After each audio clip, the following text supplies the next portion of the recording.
윤석열 대통령이 어제 프랑스에서 귀국하자마자 인사파동 책임을 물어서 김규현 국정원장 등 국정원 수뇌부를 전원 교체했습니다. 국정원을 신호탄으로 이르면 이번 주부터 앞으로 2주간은 총선용 개편 개각 등 인사의 시간이 될 걸로 보입니다.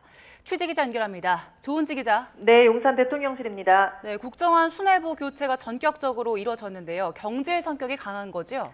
네, 윤석열 대통령은 유럽 순방에서 돌아온 어제 귀국 9시간 만에 김규현 국가정보원장의 사표를 수리 발표했습니다. 해외 공작과 국제 정보를 담당한 권춘택 1차장, 또 북한 대공 업무를 맡아온 김수현 2차장도 동시에 교체했습니다. 1차장에 홍장원 전 영국공사를 임명해 당분간 원장 직무 대행을 맡기고 2차장에는 황원진 전 북한 정보국장을 낙점했습니다. 두 명 모두 북한통으로 분류되는 인사들입니다.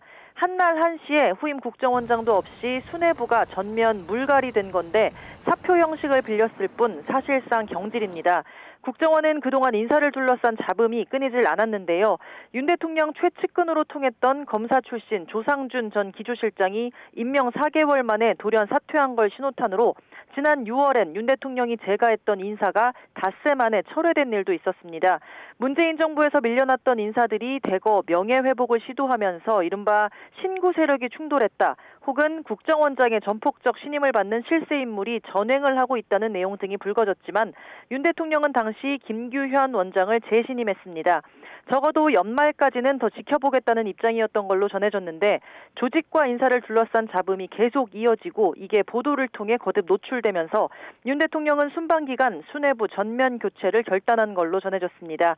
북한 정찰위성 발사와 9.19 파기 선언 등으로 한반도 긴장감이 고조되는 상황도 이런 극약 처방에 일부 영향을 미친 걸로 보이는데요. 다만 대통령실은 역대 정권과 비교해 초대 국정원장 교체가 늦은 감이 있다면서 문책이라는 해석에 선을 그었습니다.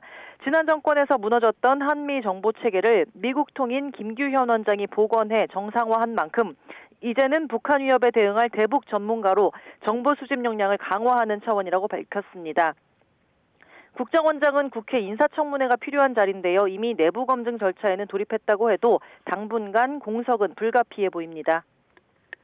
네, 대통령실과 내각 개편도 추진하고 있다면서요? 네, 윤 대통령이 다음 달 11일 네덜란드 출장을 떠나기 전까지 앞으로 2주 인사의 시간이 될 걸로 보입니다. 대통령실 개편과 총선용 개각이 순차적으로 진행될 가능성이 큰데요. 먼저 대통령실에서는 현재 수석 6자리 가운데 이관섭 국정기획수석을 제외한 5자리가 바뀔 예정입니다.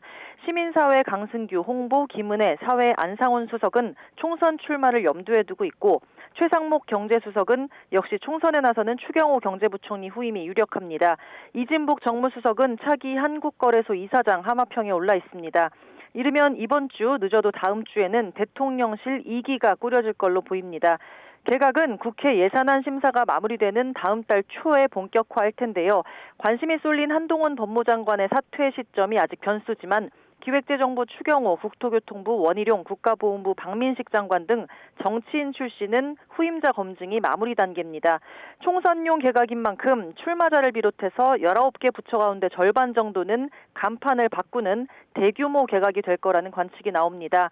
윤석열 정부 3년차를 앞두고 국정 성과를 내야 하는 데다 용산과 여의도가 맞물려 있는 만큼 정교한 셈법도 필요해 보입니다.